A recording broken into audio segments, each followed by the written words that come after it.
If you look at Mr. Narendra Modi and you look at his behavior, you will see that Narendra Modi is fully controlled by Donald Trump.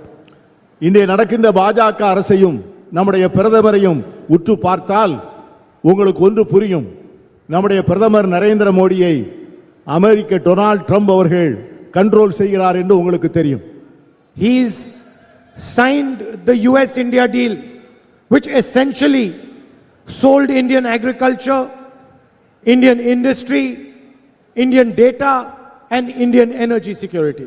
இன்று அமெரிக்காவோடு நாம் செய்து கொண்டிருக்கின்ற வர்த்தக ஒப்பந்தம் நம்முடைய விவசாயத்தை, நம்முடைய தொழிலை, நம்மிடம் இருக்கிற தரவுகளை, நம்மிடம் இருக்கின்ற சிறு குறு தொழிலினுடைய முன்னேற்றங்களை எல்லாம் ஒட்டுமொத்தமாக அமெரிக்க ஏகாதிபத்தியத்திற்கு அடகு வைப்பதற்காக எழுதி தரப்பட்ட ஒப்பந்தம் தான் மோடி அவர்கள் ட்ரம்போடு செய்து கொண்டிருக்கின்ற இந்த வர்த்தக ஒப்பந்தம். In fact, Donald Trump openly says that when I call the Prime Minister of India, he picks up the phone and he calls me sir.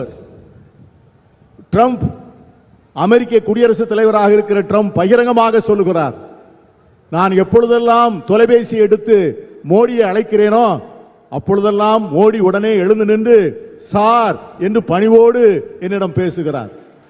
You imagine the Prime Minister of India calling Donald Trump sir. இது கற்பனை செய்து பாருங்கள். நம்முடைய நாட்டினுடைய பிரதமர் அவர் அமெரிக்க குடியரசுத் தலைவரை sir என்று அழைப்பது என்பது எவ்வளவு பெரிய அவமானம் என்று நீங்கள் சிந்தித்து பாருங்கள். If Donald Trump tells Mr. Modi jump, Mr. Modi will jump. Donald Trump நம்முடைய மோடி அவர்களை பார்த்து குதியுங்கள் என்று சொன்னால் உடனே நம்முடைய பிரதமர் குதிப்பார். Before the war in Iran, suddenly Narendra Modi was told go to Israel. He just took the plane, went to Israel and came back. நம்முடைய Iran யுத்தம் வருவதற்கு முன்னால் ட்ரம்ப் மோடியை பார்த்து இஸ்ரேலுக்கு போங்கள், அங்கே போய் அந்த நாட்டினுடைய பிரதமரை சந்தியுங்கள் என்று ஆணையிட்டார். உடனே நம்முடைய பிரதமர் இஸ்ரேலுக்கு போய் அங்கே இருக்கின்ற பிரதமரை பார்த்தார். The reason is simple. Epstein files and Mr. Adani.